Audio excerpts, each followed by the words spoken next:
Peter King, amazing congressman for the better part of just about 4 decades, Homeland Security, and all that great work he did making sure that victims, families of the 9/11 tragedy will be compensated for, I think, over 100 years.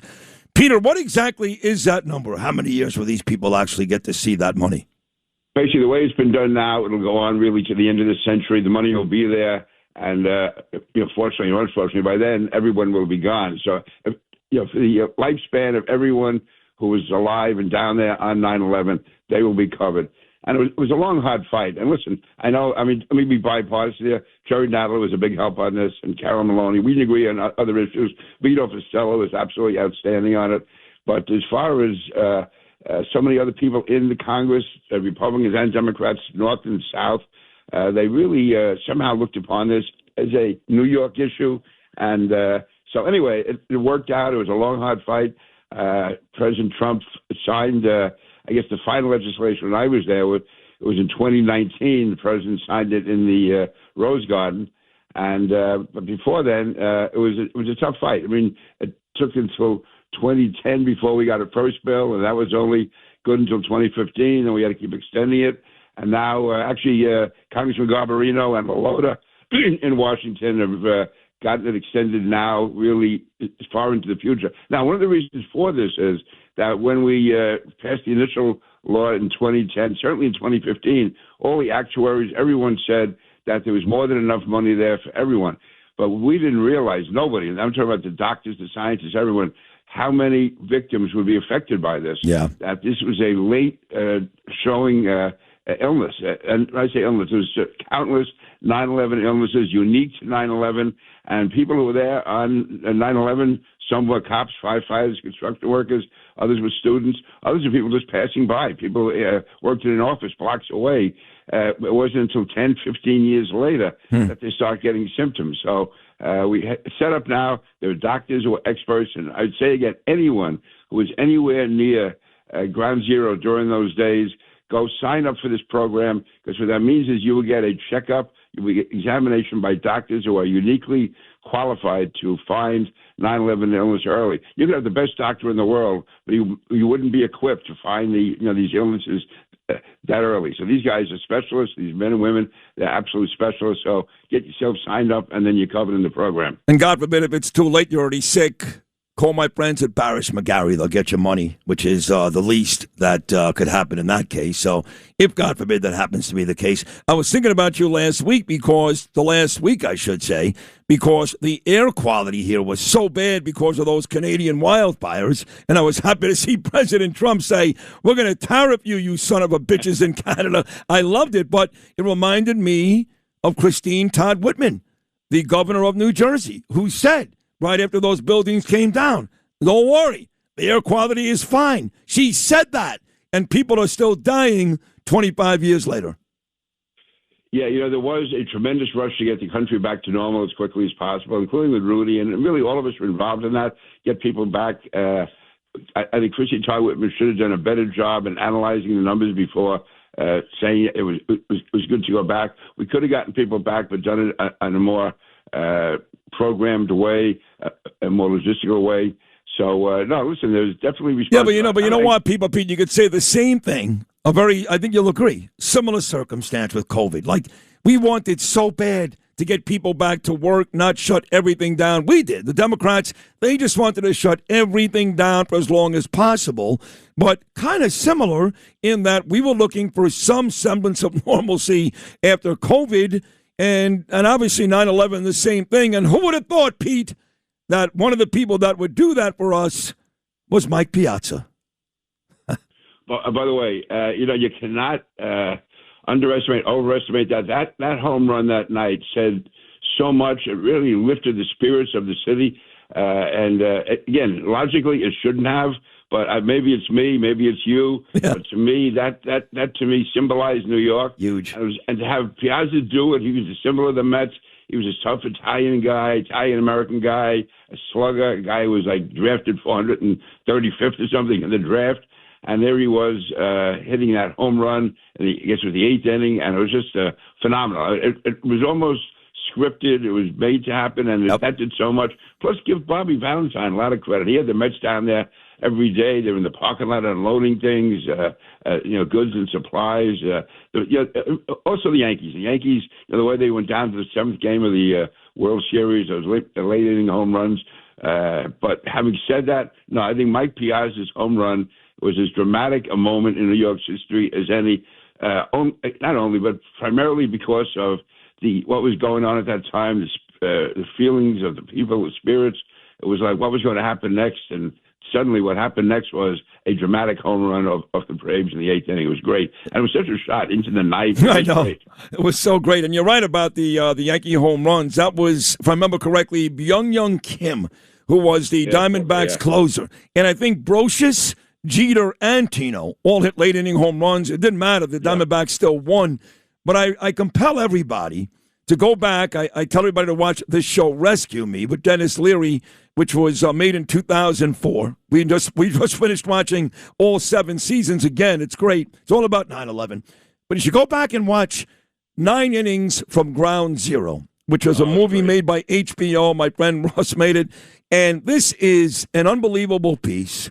And what was crazy about it is there it was, Peter, World Series in the Bronx, Yankees and Diamondbacks, the metal detectors, the long guns, forgetting about the people in the stands who lost loved ones, holding up signs, I miss you, I love you, you're here with me tonight, which was so heartbreaking, but looking at what the Bronx looked like, it was a war zone, man. It was nuts. It really was. And I happened to be in the Oval Office that afternoon. We were working on some new airline security bill, which came from 9/11. And President Bush, what he was most concerned about was he was going to throw out the first pitch that night. And he was a real sports fan, baseball fan.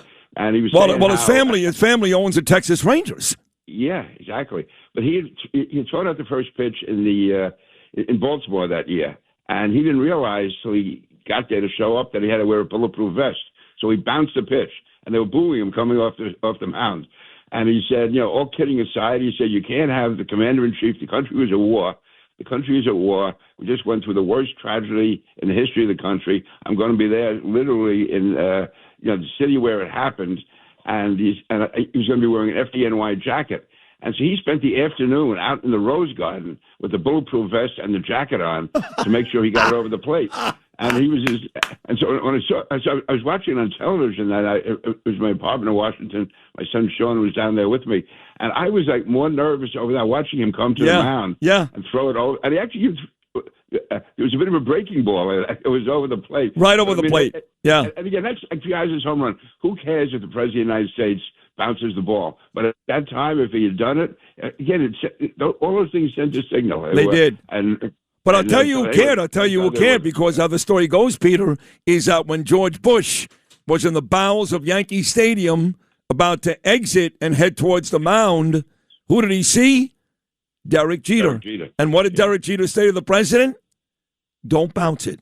Don't bounce it. By the way, on that, I was at a friend of mine, Tom Curtin. He had a box at the Giant Stadium. So I was a Giant game, I guess in late November, and Joe Torre was there in the box.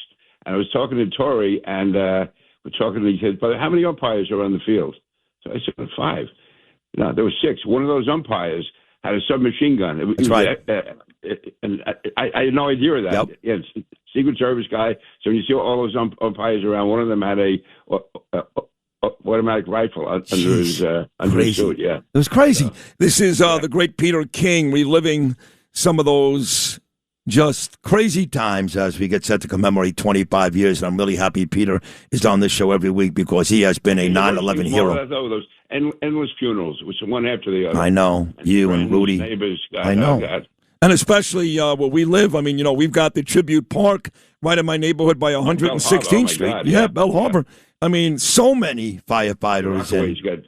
Rockaway's got slaughtered. We got slaughtered. Yeah, we got slaughtered. So I pass by that Tribute Park every day, and I go there every 9/11. I do got to get to the mayor. Got to do it. I heard you yesterday. It was very good with my buddy Dominic Carter. I know. But, it's just, you're right, yeah. Pete, you've been around a long time. You've seen a lot of evil people. You've worked with foreign governments. I'm sure you've met some of the worst people in the history of the world. This guy Mamdani hasn't killed anybody necessarily, but he's got to be right there on that list. What a terrible human being. Yeah, to me, I never thought I would see this in the city of New York. And I'm not even talking about the fact that he's on the left. That's bad enough, but that's his prerogative. The fact that there's such an anti-American tone to it, the fact that it's when we see the anti-Semitism, and that's why this whole thing with Netanyahu, he says now he's backing down. He's not. He knew all along he couldn't arrest Netanyahu. What he was doing was sending signals to the anti-Semitic base in New York. He was giving legitimacy to it, and he's also undermining Netanyahu in Israel, because all that, everything we do here in New York, the United States, gets played all over the world, often much more than it should be, but it's over there. So right now, I'm sure there's a lot of Israelis and also Palestinians thinking that there's a real move to arrest Netanyahu, that there's a national mood, and Trump is coming to his aid, all that stuff, and it's all BS. But the fact is, this people keep saying Mandami's making mistakes, but no, I haven't seen him make a mistake yet. Everything he wants to do, he's done. Now, unfortunately, it's for evil purposes and wrong purposes, but he's getting it done. So this is exactly what he had planned. This was his game plan all along with Netanyahu. Raised the issue. We're spending 2 weeks talking about whether or not the prime minister of our closest ally, while a war is being engaged, should be arrested. That's like saying Churchill is coming to the United States in World War II. We're going to arrest him. This was total BS. It was evil, and he knows what he's doing, and he's appealing. These are all dog whistles he's sending to the anti-Semitic, anti-Jewish elements, and it's anti-Semitic, anti-Israeli, and also anti-Jewish, and ultimately anti-American. Because in many ways, the Jews are the symbol of what people like Mandami are against. The Jews proved the American dream. They're persecuted all over the world. They come to the United States, they face oppression, they overcome it, and they achieve great success.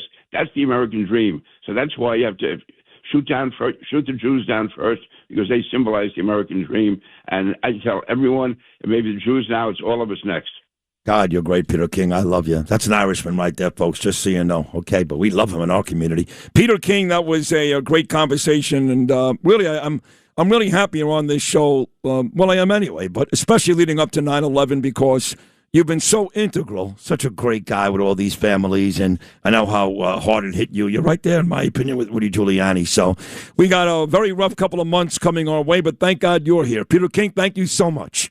Thank you, Sid. Keep it up. Keep the fight. You too. God bless you. I love that guy. Former Congressman, Homeland Security, and 9/11 hero. Really what he's done for those families. Peter King. Thanks for listening to Sid and Friends in the Morning. You can hear Sid and Friends in the Morning weekday mornings at 6. If you like the podcast, share it with your friends and listen anytime at WABCRadio.com and download the WABC Radio app. Hit that subscribe button on all major podcast platforms. Plus, follow WABC on social on Instagram, TikTok, Facebook, and X. See you next time for a new episode, so you never have to wonder. What the heck is going on here?